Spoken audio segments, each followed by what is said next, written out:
दोस्तों, आज है 6 जून और आज का हम लोग जो है पहले बिहार स्पेशल ल्यूसेंट का देखेंगे। उसके बाद हम लोग जो है करंट अफेयर्स देखेंगे। करंट अफेयर्स जो है आज का इम्पोर्टेंट है, बहुत महत्वपूर्ण है। किसी न किसी एग्जाम में जो है बिहार के एग्जाम में जरूर पूछा जाएगा, तो उसको जो है आप लोग ध्यान से देखेंगे। हो सकता है तो लिख भी लें कहीं पे। चलिए पहले बिहार स्पेशल स्टार्ट करते हैं। बिहार स्पेशल के तहत जो है आज हम लोग पूर्व मध्यकाल और मध्यकाल देख रहे थे। एक्चुअली मध्यकाल का देख रहे थे, तो आज मध्यकाल जो है मध्यकाल का बिहार वो संपूर्ण खत्म हो जाएगा। तो स्टार्ट करते हैं। जो है शेरशाह हम लोग पढ़ रहे थे, तो शेरशाह के बारे में ही आगे देखते हैं। शेरशाह जो है 1540 ईस्वी, तो शेरशाह की आयु जो है 68 वर्ष हो चुकी थी सिंहासन पर बैठते समय, और जो है वो केवल 5 वर्ष तक ही गद्दी पर जो है बैठ सके थे, या 5 वर्ष तक ही जो है वो शासन चला सके थे, ये भी पूछा जा चुका है। किंतु इस अल्पकाल में ही उसने बहुत सारे कार्य भी जो है किए हैं। शेरशाह ने 1541 में पाटलिपुत्र को पटना नाम से पुनर्स्थापित किया। तो पाटलिपुत्र को पटना नाम जो है शेरशाह ने दिया, और 1541 ईस्वी में रोहतास गढ़ का किला जो है बनवाया। दिल्ली का किला एक कुन्हा नामक मस्जिद जो है बनाया। दिल्ली में जब आएंगे ओल्ड फोर्ट में जाएंगे, ओल्ड फोर्ट, ठीक है, तो उसमें जो है आपको किला एक कुन्हा जो है वहां पर आपको मिलेगा। ये भी पूछा जा चुका है। शेरशाह ऐसा प्रथम मुस्लिम शासक था जिसने हिंदू मुस्लिम में भेद नहीं किया और जनसाधारण को सुख और शांतिपूर्ण जीवन जीने का अवसर जो है दिया।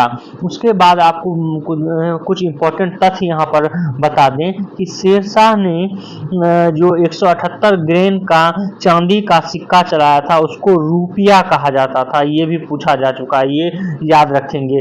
और 380 ग्रेन का तांबे का जो है जो सिक्का चलाया था उसको जो है दाम जो है बोला जाता था। वहीं पर ये भी इंपॉर्टेंट तथ्य याद रखेंगे शेरशाह के बारे में कि भूमि के माप के लिए जो है 12 अंक वाले सिकंदरी गज और सन की डंडी का प्रयोग जो है शेरशाह द्वारा चलाया गया, और कबूलियत एवं पट्टा प्रथा की शुरुआत भी जो है शेरशाह द्वारा की गई थी। और उसके समय पैदावार का लगभग 1/3 भाग जो है लगान के रूप में वसूल किया जाता था। फिर क्या होता है कि 1545 ईस्वी में शेरशाह की जो है मृत्यु हो जाती है, और उसके बाद जो है उसका पुत्र जलाल खां इस्लाम शाह के नाम से जो है गद्दी पर बैठा। लेकिन कुछ समय बाद जो है इस्लाम शाह की भी मृत्यु हो जाती है, और उसके इस्लाम शाह की मृत्यु के बाद उसका पुत्र फिरोज शाह गद्दी पर बैठता है। लेकिन उसके मामा ने, फिरोज शाह के मामा ने, जो जिनका नाम मुबारिज खां था, उनकी हत्या कर देती है, और हत्या करने के बाद जो है गद्दी पर बैठ जाता है, और खुद जो है मोहम्मद आदिल शाह के नाम से गद्दी पर मुबारिज खां बन बैठता है। और इस वंश का जो है सूर्यवंश जिसकी नींव शेरशाह ने रखी थी, वो करीब जो है 15 वर्ष तक 1555 तक जो है दिल्ली पर शासन करता है, और 1555 में हुमायूं ने पुनः दिल्ली की गद्दी को जो है हथिया लिया। इस तरह जो है शेरशाह का सूर्यवंश का जो है शासन समाप्त हो जाता है। शेरशाह के बाद जो है यहाँ पर चूंकि मुगलों का शासन आ जाता है, तो मुगल ने अपने प्रांत में प्रांतपति की जो है नियुक्ति करता है शेरशाह के बाद।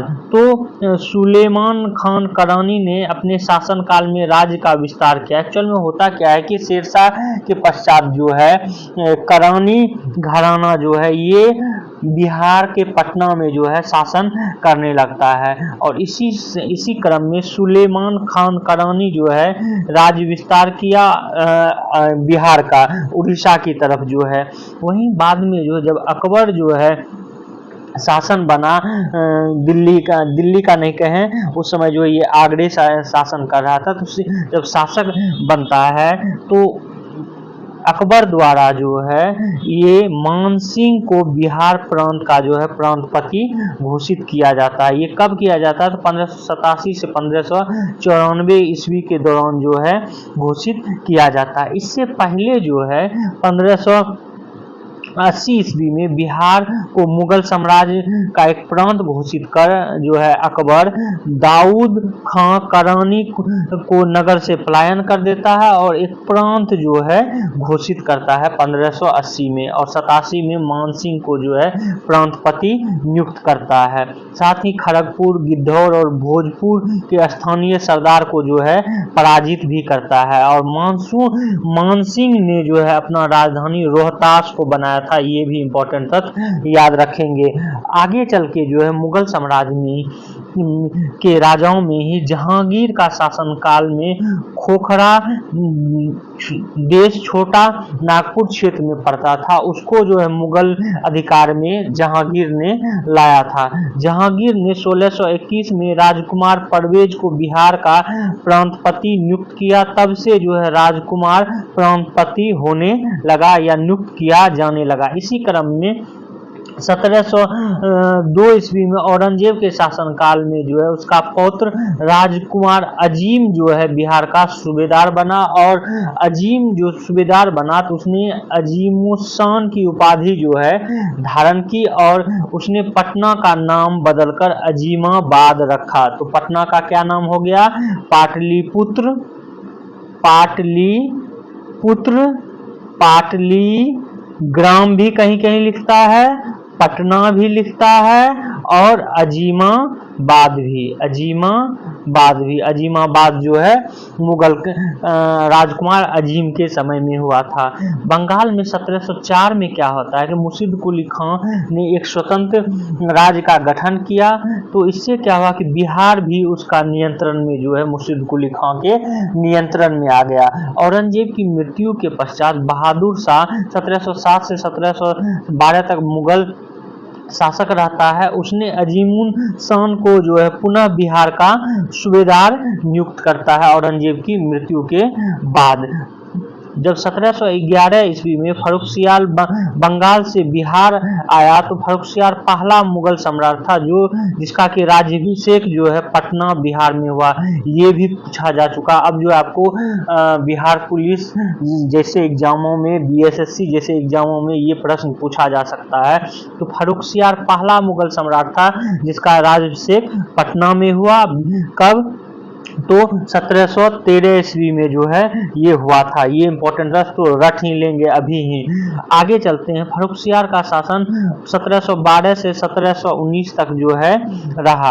आगे चल के जो है क्या होता है कि इस पर शासन जो है बंगाल का शासन सत्ता जो है जो बंगाल में शासन करता है वही जो है इसकी सत्ता पर जो है काबिज हो जाता है। तो 1740 ईस्वी तक मुर्शिद कुली खां के वंशज सरफराज खां को हटाकर बंगाल की गद्दी पर जो है अधिकार कर लेता है। और कौन कर लेता है? अलीवर्दी खां अजीमाबाद में 1774 से 1740 तक नवाब बना रहा। उसके बाद की ये घटना है। मुगल के पतन के बाद बिहार क्षेत्र में अफगान के जो है विद्रोह होने लगता है, लेकिन उस विद्रोह को जो है दबा दिया जाता है। आगे चल के जो है अलवर्दी खां जो है जो कि बंगाल का शासक था और बिहार का भी, उस अलवर्दी खां और मराठा के बीच जो है 1751 में फतुहा के पास जो है युद्ध होता है जिसमें मराठा को पराजित कर दिया जाता है। लेकिन मराठा ने उड़ीसा क्षेत्र पर पुनः जो है अधिकार कर लेता है। तो ये जो है मराठाओं का आधिपत्य यहाँ पर बढ़ता है। लेकिन आगे चल के जो है चूंकि बंगाल का भाग ही बिहार रहता है, जब 1757 की क्रांति होती है, प्लासी की जो है लड़ाई होती है जिसमें सिराजुद्दौला जो है पराजित हो जाता है, उसके बाद जो है मीर जाफर बंगाल का नवाब बनता है। इसी समय अंग्रेज का जो है शासन अब क्या होता है यहाँ पर प्रारंभ होता है। तो अब आते हैं हम लोग यूरोपीय जो बिहार में आए हैं उसके बारे में हम जान लेते हैं। तो बिहार में के क्षेत्र में जो है सबसे पहले आए थे पुर्तगाली। ये तो रट लेंगे, ये 2-3 बार पूछा भी जा चुका है बिहार के एग्जाम में। तो यूरोपीय जो है 17वीं शताब्दी में जो है इस क्षेत्र में आए और बिहार क्षेत्र में सबसे पहले पुर्तगाली आए। उनका व्यापार केंद्र बंगाल में हुगली था, जहाँ से वे नाव द्वारा पटना तक जो है आते जाते थे। वे अपने साथ मसाले, चीनी, बर्तन लाते थे। वापस में सूती वस्त्र और अन्य वस्त्र जो है ले जाते थे यहाँ से। 1620 में पटना में आलमगंज में जो है अपना व्यापारिक केंद्र जो है स्थापित करने के लिए प्रयास किया था। कौन? अंग्रेज। लेकिन 1651 में जो है वो ये कर पाया। तो अंग्रेज जो है अपना पहला व्यापारिक कोठी जो है कब स्थापना करता है पटना में? तो 1651 में। ये भी आप लोग रट लेंगे। वहीं पर पटना में डच फैक्ट्री का स्थापना 1632 में होती है। ये जो है पूछा जा चुका है। डचों की अभिरुचि सूती वस्त्र, अनाज और सोडा प्राप्ति का था। ये भी प्रश्न पूछा जा चुका है कि डचों ने सबसे ज्यादा व्यापार जो है व्यापार बिहार से क्या चीज का करता था? तो सोडा का व्यापार जो है डच लोग सबसे ज्यादा करता था। वहीं अंग्रेज जो है नील का व्यापार सबसे ज्यादा करता था। डच फैक्ट्री वर्तमान में पटना कॉलेज के ऊपरी इमारत है। अंग्रेजों की फैक्ट्री अब जो है गुलजार बाग में स्थित गवर्नमेंट प्रिंटिंग प्रेस है। वहीं एक अन्य फैक्ट्री डेन लोगों, जो कि डेनमार्क बोलते हैं, और डच जो है हम लोग बोलते हैं नीदरलैंड को। तो डेन लोगों ने वर्तमान पटना सिटी की नेपाली कोठी में जो है अपना फैक्ट्री स्थापित किया था 1774 ईस्वी में। आगे जो है कुछ यूरोपीय जो बिहार में आए थे उनने बिहार के बारे में लिखा है। उसमें जो है फ्रांसीसी यात्री तैवर्निये का जो है विवरण मिलता है। पटना मुगल साम्राज्य का दूसरा सबसे बड़ा नगर था। ये इन्होंने जो है ये भी कहा है। बिहार में जो एक यात्री मैनरिक भी पटना में आए थे और उन्होंने यहाँ की जनसंख्या 2 लाख जो है बताई है। तो इस तरह हम देखते हैं कि पटना में जो है विभिन्न यूरोपीय कंपनियां आई। उसमें जो पुर्तगाली जो है आए और सूती वस्त्र का उत्पाद से वो जो है यहाँ प्रभावित थे। डच जो कि नीदरलैंड के थे 1632 में आए, सूती वस्त्र, अनाज और सोडे का व्यापार करते थे। ब्रिटिश जो है 1651 में पटना में आए और नील और सूती वस्त्र का व्यापार। डेन जो है 1774 में पटना आया और सूती वस्त्र और का जो है व्यापार करते थे। आगे जो है इससे कुछ संबंधित अभ्यास प्रश्न देख लेते हैं। किस काल में बिहार की राजनीतिक शक्ति, शैक्षणिक, सांस्कृतिक गरिमा जो है प्राप्त की है बिहार का? तो ये मध्यकाल में किया है। आगे चलते हैं। आगे है किस मुगल शासक के शासन काल में बिहार की खोई हुई प्रतिष्ठा जो है पुनः स्थापित हुई थी? तो ये पुनः स्थापित हुई थी कब? शेरशाह सूरी के काल में। आगे चलते हैं। आगे है किसने प्राचीन पाटलिपुत्र नगर की स्थापना पर पटना बनाया? तो ये शेरशाह जो है ऐसा किए थे। अगला देखते हैं। अगले है पटना को प्रांतीय राजधानी किसने बनाया था? तो पटना को प्रांतीय राजधानी शेरशाह द्वारा जो है बनाया गया था। मध्यकाल के किस शासक के शासनकाल में बिहार के समूचे उत्तर भारत की राजनीति को जो प्रभावित किया था? ये भी शेरशाह के समय में जो है हुआ था। आगे देखते हैं। नालंदा विश्वविद्यालय का वैभव किसके हाथों नष्ट हुआ था? तो बख्तियार खिलजी। अकबर ने बंगाल तथा बिहार को मुगल साम्राज्य में कब मिलाया था? तो अकबर ने मिलाया था 1576 ईस्वी में जो है अकबर ने बंगाल तथा बिहार दोनों को मुगल साम्राज्य में मिलाया था। दिल्ली सल्तनत एवं मुगल काल में बिहार का क्या महत्व है? तो इस बिहार का महत्व जो है, इसका एकमात्र महत्व यह था कि यह भौगोलिक रूप से दिल्ली और बंगाल के मार्ग में जो है स्थित था। आगे देखते हैं। सम्राट शाह द्वितीय ने ईस्ट इंडिया कंपनी को बंगाल, बिहार और उड़ीसा की दीवानी जो है कब प्रदान की थी? तो ये जो है 12 अगस्त 1765 को किया था। मुगल के पतन के बाद बिहार किसके अधीन आया? तो मुगलों के पतन के बाद जो है बिहार अंग्रेजों के मुख्य रूप से अधीन आया था। मुगल के बाद जो है बंगाल के नवाबों के पास। बंगाल के नवाबों के पास आया, उसके बंगाल के नवाबों के बाद जो है फिर अंग्रेजों के बीच। अगला देखते हैं 1632 में बिहार के पटना शहर में कौन सी कंपनी जो अपना फैक्ट्री स्थापित की थी, तो ये जो है किया था डच ईस्ट इंडिया कंपनी। इसके बारे में जब बता रहे थे तो बोले भी थे कि ये पूछ चुका है, डच ईस्ट इंडिया कंपनी जो है स्थापित की थी। ये जो है था बिहार स्पेशल का। अब कल जो है हम लोग इम्पोर्टेंट बिहार स्पेशल में आधुनिक बिहार का देखेंगे, जिससे कि ज्यादा प्रश्न पूछे जाते हैं। अब जो है इंपॉर्टेंट करंट अफेयर्स देखते हैं। बिहार में जो है एक सौगात मिली है, नागी और नकटी बर्ड सेंचुरी को रामसर साइट शामिल किया गया। तो नागी नकटी जो है ये बर्ड सेंचुरी जमुई में है, जमुई में है, ये रट लेंगे, ये पूछा ही जाएगा। नागी नकटी कहाँ है? जमुई में है। विश्व पर्यावरण दिवस जो कि 5 जून को मनाया जाता है, ये भी रट लेंगे, ये बार बार पूछा गया है। विश्व पर्यावरण दिवस 5 जून को मनाया जाता है। उसी मौके पर जो है वन एवं पर्यावरण मंत्रालय ने बिहार को जो है सौगात दी और बिहार के नागी नकटी बर्ड सेंचुरी को रामसर साइट में जो है घोषित किया है। नागी नकटी कहाँ है? जम्मू कश्मीर में है, सॉरी जमुई में है, जमुई डिस्ट्रिक्ट में। और ये जो है देश का 82वां जो है वेटलैंड हो गया है। तो 82वां वेटलैंड को हुआ है, कौन सा हुआ है? नागी नकटी जो बर्ड सेंचुरी हुआ है, ये भी याद रखेंगे। इसको जो है वन एवं पर्यावरण का दावा है कि इस पहल से देश में बढ़ते मरुस्थलीकरण को जो है रोका जा सकता है। और ये रामसर साइट जो है बिहार के दोनों सेंचुरी नागी और नकटी को मिलाकर जो है कम से 544.73 हेक्टेयर भूमि को जो है किया गया है। और इससे पहले जो है बेगूसराय में स्थित जो है एक बर्ड सेंचुरी को किया गया था। तो वो आप लोग कमेंट्स में बताएंगे कि बेगूसराय में कौन सा रामसर स्थल है। ये उस बेगूसराय वाला जो है पूछा भी चुका है बीपीएससी में। आगे देखते हैं रामसर देश में जो है अब रामसर साइटों का कुल क्षेत्रफल बढ़कर 13.32 लाख हेक्टेयर जो है हो गया है। अब रामसर साइट होता क्या है? तो रामसर साइट जो है रामसर सम्मेलन के तहत अंतर्राष्ट्रीय महत्व का एक नमभूमि जो है होती है, जिसे कि 1971 में यूनेस्को द्वारा वेटलैंड पर कंजर्वेशन के रूप में जाना जाता है। एक्चुअल में हुआ क्या था कि वेटलैंड भूमि को प्रिजर्व करने के लिए एक कन्वेंशन हुआ था।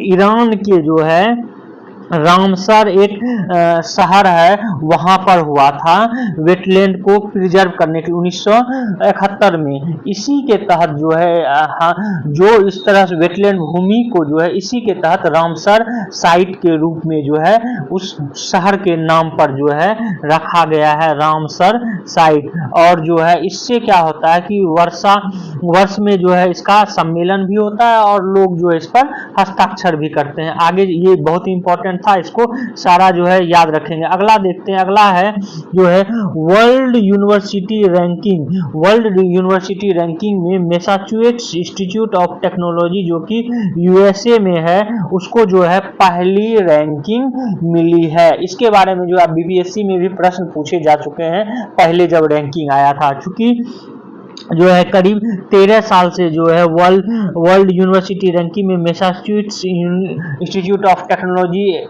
जो है प्रथम स्थान पर रही है। इसमें जो है हाल ही में क्या हुआ, जो ये जारी किया गया इंडेक्स इस 2025, उसमें जो है रैंकिंग में भारत में बहुत ही सुधार हुआ है। देखेंगे आईआईटी बम्बई में जो है सबसे टॉप पर भारत में रहा, 31 अंक ऊपर चढ़कर 118वें स्थान पर जो है। टोटल अगर देखेंगे टोटल में 118वें स्थान पर जो है आईआईटी बम्बई रहा। वहीं पर देखेंगे आईआईटी दिल्ली जो है ये 150 स्थान पर और आईआईटी दिल्ली 150 स्थान पर और दिल्ली विश्वविद्यालय जो है वो 197वें स्थान पर आ गया है। 197 पिछले वर्ष 197 और 407 स्थान पर थे, ये दोनों, अब जो है उसमें सुधार हुआ। वहीं जवाहरलाल विश्वविद्यालय का जो है जेएनयू 30 अंकों के सुधार के साथ 580 पर हो गया है।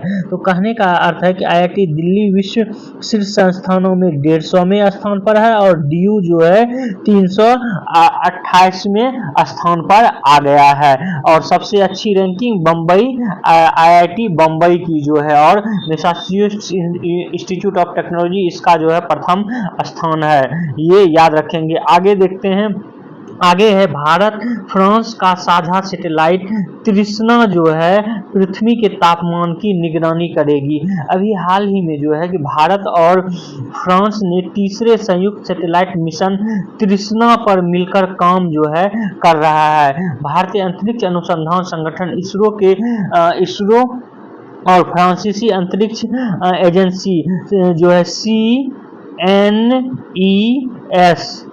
कहीं कहीं इसको सर्न भी बोलता है, तो CNES जो है उच्च गुणवत्ता वाले थर्मल इंफ्रारेड इमेजिंग सैटेलाइट तृष्णा के जरिए पृथ्वी की सतह की जो है निगरानी करेगी। तो जैसे हम देखते हैं यूएसए और भारत के बीच जो है कौन सा है, निसार है, उसी तरह फ्रांस और भारत के बीच जो है कौन सा है, तृष्णा है। इससे पहले भी फ्रांस और भारत के बीच जो है इसरो और CNES जो है टाई अप कर चुका है। 2011 में मेगाट्रॉपिक्स और 2013 में जो है सरल अल्तिका नाम से जो है मिशन को अंजाम दे चुका है। तो ये इसका नाम भी आप लोग याद रखेंगे। आगे चलते हैं। आगे है कि पहला ट्रायल जो है सफल रहा किसका, तो डेंगू का जो है स्वदेशी टीके का।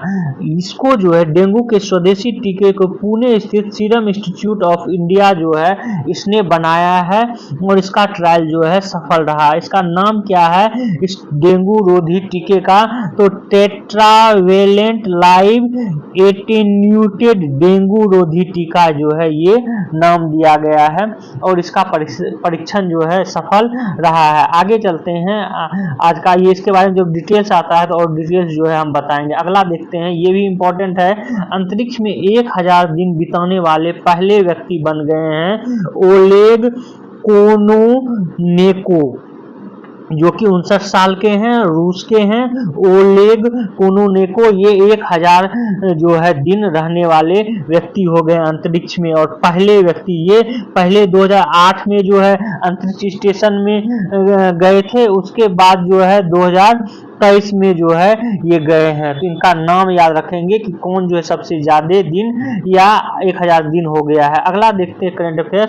18वीं लोकसभा चुनाव में जो है करीब 74 महिला सदस्य जो है चुनकर आई है। तो ये जो लोकसभा चुनाव 2024 में हुआ ये 18वीं लोकसभा चुनाव थी, ये भी याद रखना है। और महिलाओं की संख्या कितना है, 74 महिला जो है ये चुन के आई है, जबकि 2019 में जो है 78 महिला चुन के आई थी। वहीं पर जब हम देखते हैं ओवरऑल में सबसे ज्यादा जो है महिला भाजपा से जो है चुनकर आई 30, कांग्रेस से 14 और टीएमसी से जो है 11, सपा की 4, द्रमुक की 3, जदयू और लोजपा की 2 महिला प्रत्याशी जो है विजय हुई है इस बार के चुनाव में। आगे चलते हैं करंट अफेयर्स में देखते हैं। आगे का करंट अफेयर्स ये जो है बस आप लोगों को इसलिए दे दिए कि आप किस दल ने कितना सीट प्राप्त किया है वो बस याद रखें। भाजपा का कितना है, कांग्रेस कितना है, समाजवादी पार्टी, तृणमूल कांग्रेस, द्रमुक, तेलुगु देशम पार्टी और जनता दल यूनाइटेड। ये जो है ये इंपॉर्टेंट तथ्य जो है आप लोग थोड़ा सा ध्यान में रखेंगे बस, और उसके बाद एक बार पॉज करके सारा देख लेंगे, वो ज्यादा इंपॉर्टेंट नहीं। अगला देखते हैं। अगला है करंट अफेयर्स। सुनीता विलियम्स ने जो है इतिहास रची, तीसरी बार जो है अंतरिक्ष में जाने वाली पहली यात्री बन गई हैं। बोइंग की स्टारलिंक अंतरिक्ष यान से जो है ये गई हैं सुनीता विलियम्स। भारतीय मूल की अंतरिक्ष यात्री सुनीता विलियम्स बुधवार को तीसरी बार अंतरिक्ष में उड़ान भरी है और ये जो है अंतर्राष्ट्रीय अंतरिक्ष स्टेशन ISS पर बोइंग स्टारलाइन अंतरिक्ष यान में सवार होकर जो है गई हैं। बोइंग के क्रू फ्लाइट टेस्टिंग मिशन में विलियम्स और बुच ब्लोमोर फ्लोरिडा के केप केनावेरल स्पेस स्टेशन से जो है रवाना हुई हैं। विलियम्स फ्लाइट टेस्ट पायलट है, जबकि वो ब्लोमोर जो है ये मिशन के कमांडर भी रह चुके हैं। वहीं पर ये भी आपको बताते चलें कि सुनीता विलियम्स जो है अंतरिक्ष में 322 दिन जो है बिताने वाली पहली महिला हैं। वो जो है 9 दिसंबर 2006 को पहली बार गई थी और उसके बाद 22 जून 2007 को वापस वहां तक रही। उसके बाद जो है 14 जुलाई 2012 को दूसरी बार अंतरिक्ष में गई और 18 नवंबर 2012 तक जो है अंतरिक्ष में रही और वर्तमान में जो है 2024 में वो तीसरी बार गई हैं। तो आज का करंट अफेयर्स इतना ही था। आप लोग हमारे इस वीडियो को जो है शेयर करें, सब्सक्राइब करें और बेल आइकन को जो है जरूर दबा लें। Thank you for watching this video.